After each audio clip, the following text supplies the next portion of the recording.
ST. तर्फे आता सवलतीत प्रवास करणाऱ्या प्रवाशांना नॅशनल कॉमन मोबिलिटी कार्ड बंधनकारक केले आहे. प्रत्यक्षात त्यांच्या नोंदणीसाठी धाराशिव बसस्थानकातील केंद्र मानसिक छळछावणी ठरत आहे.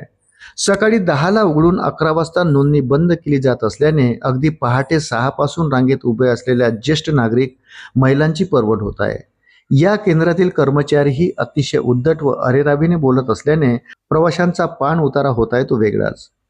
परिवहन मंत्री प्रताप सरनाईक यांनी 4 दिवसापूर्वी हे NCMC कार्ड सवलतधारक प्रवाशांसाठी 1 ऑगस्टपासून बंधनकारक असणार असल्याचं जाहीर केल्यानंतर प्रवाशांची कार्ड नोंदणीसाठी गर्दी वाढली आहे. कार्ड नोंदणी संगणकावर केली जाते. 11 वाजता नोंदणी बंद होते. त्यामुळे सकाळी 6 पासून सवलतधारक प्रवासी बसस्थानकात असलेल्या नोंदणी केंद्रासमोर रांग लावतात. सकाळी 9 वाजता केंद्र सुरू होणे आवश्यक असताना प्रत्यक्षात 9:45 ते 10च्या सुमारास हे कार्यालय उघडले जाते. या केंद्रात संबंधित कंपनीचे कर्मचारी असतात.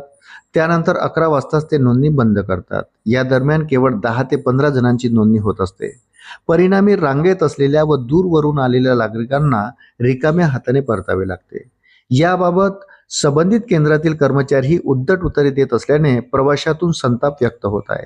या कंपनीवर एस.टी. महामंडळाचे नियंत्रण नसेल तर त्यांना बसस्थानकात जागा दिली कशाला असा सवाल उपस्थित होत आहे.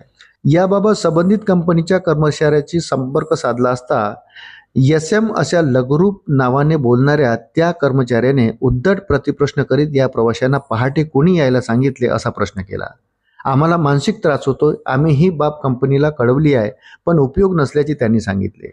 आमच्याकडे कर्मचारी कमी असल्याने बाहेर नेमलेल्या एजंटकडून नोंदणी करून घ्या असा सल्लाही त्याने दिला. अशाच नवनवीन अपडेटसाठी व्हिडिओला लाईक आणि चॅनलला सबस्क्राईब जरूर करा. धन्यवाद.